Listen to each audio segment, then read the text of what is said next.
We're back.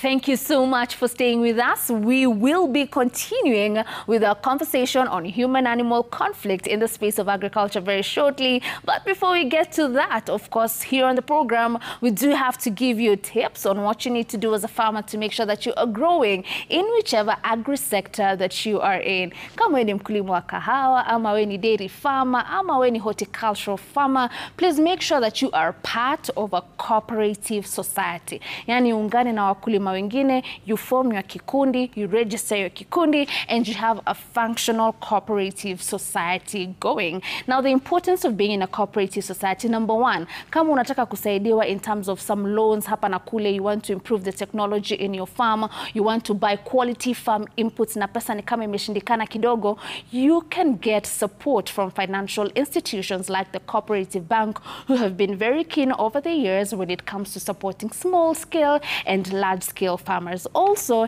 in your cooperative society, utapata professional agronomist. Wanakuja pale wanakupatia tips. Kama ni pruning, this is what you do. If it's coming to matters harvesting, this is how you do it. Kama ni mbolea, unaiweka hivi. Kama ni kiwango, unaweka kiwango hiki. That you get if you have a professional agronomist and they come to you in your cooperative societies. Also remember, when you are in a society, inamaanisha you aggregate a lot of produce together kwa sababu mko wakulima wengi, and also at the end of the day what you're aggregating is quality, because remember you had quality farm inputs na pia ulipata professional agronomy services. So what you're taking to the market is good quality and it's a lot. Therefore, you do have a higher negotiating power. You're serving volumes and the volumes are good quality. Ukiitishwa mahali lori 15 ya viazi ukiwa peke yako, will you manage? No, you will not. But if you are in a society, then you can manage. So dear farmer, make sure that you are part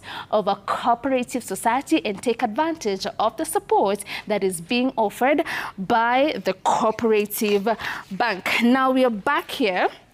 We want to continue with our conversation with Captain Kenneth on matters human-animal conflict. And I'd like to find out, is climate change also contributing a lot to this? Kuna mtu mahali aliniambia, uko kwa msitu, ama uko mahali these animals are, maji imekauka, so unapata wanatoka wanakuja huku kwa mashamba yetu kwa sababu kuna maji. So is that also a factor? Can we grow some fruit trees in the reserves?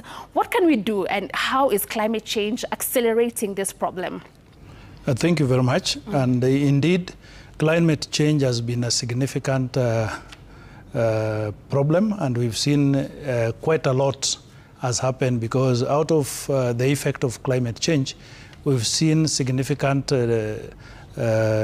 decrease of our habitat, in the sense that some of the areas are heavily degraded, especially in the protected areas. There have been a serious degradation of some of the areas because of competition, wildlife looking for every available space to browse, to graze, and also to water themselves.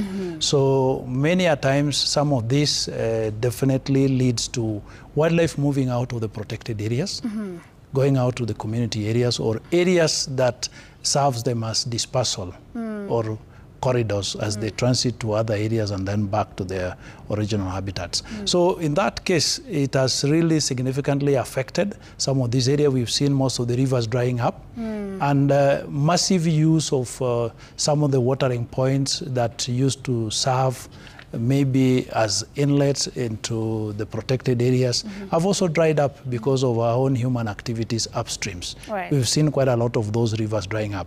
So as a way of trying to mitigate on this, certain interventions have been done in the sense that we've supported putting up of water points by probably working on restoration of some of these areas where we've done enclosures so that we allow regeneration of some of the habitats.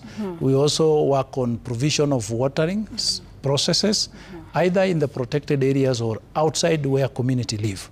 We've done a series of water ponds so that then we can be able to harvest runoff water during the rainy season that can sustain community in terms of accessing water and even wildlife in that process. Some areas we've even done boreholes just to supplement on availability of water, especially as we experience the effect of drought in some of these areas. Right. So it is real, it is true that climate change is here with us, and we really need to put in place some of these interventions that are also ecologically friendly. Right. Yeah. Great. So we're going to read maybe 1 or 2 feedback here. My name is Maya from Arebuko Sokoke.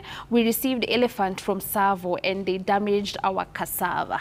Kwa hivyo hiyo tunamwambia. Yeah, we are sorry for that, and indeed, yes, we've seen a huge population of wildlife moving out of the Savos, out to areas that, as I mentioned, were traditionally their wildlife migratory corridors, or they seasonally move out as a dispersal area.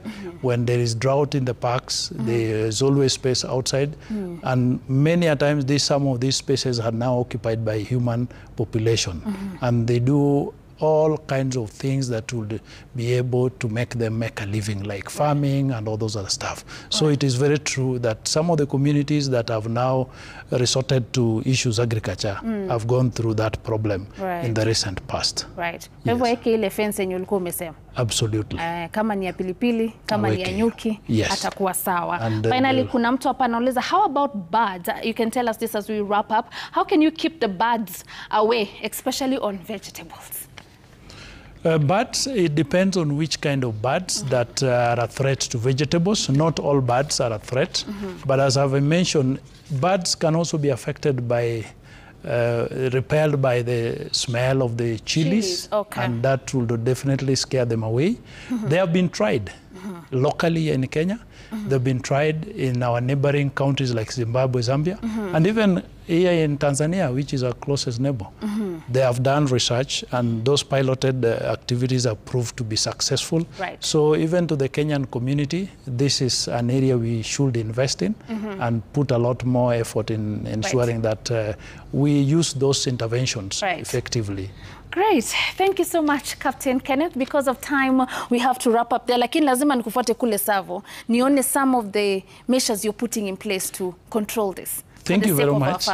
Actually, we've done it not necessarily Savo alone, but most of the areas that we've experienced conflict as hotspots areas, we've put in place some of those interventions. Absolutely. Right. Thank you so very much for that, Captain Kenneth. I'll definitely hold you down to that, to the ground, tuone mambo yalivyo kwa ground. Now, as we wrap up this conversation, Captain, you have to give me the answer to our farm joke question of the day. Na ilikuwa rahisi sana. What's the best air to breathe if you want to be rich?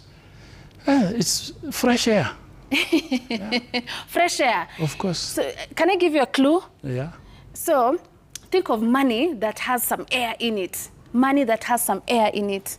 I'm giving you 10 seconds. 1, 2, 3. Money. And the answer is, it's a farm joke, so. Okay. Millionaire. Great.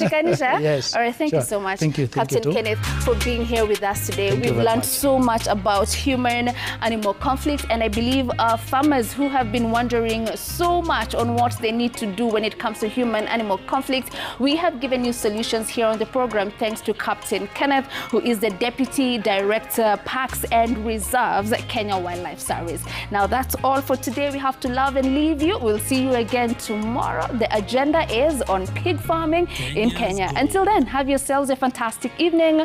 My name is Violetta Ngina. Goodbye. Thank you.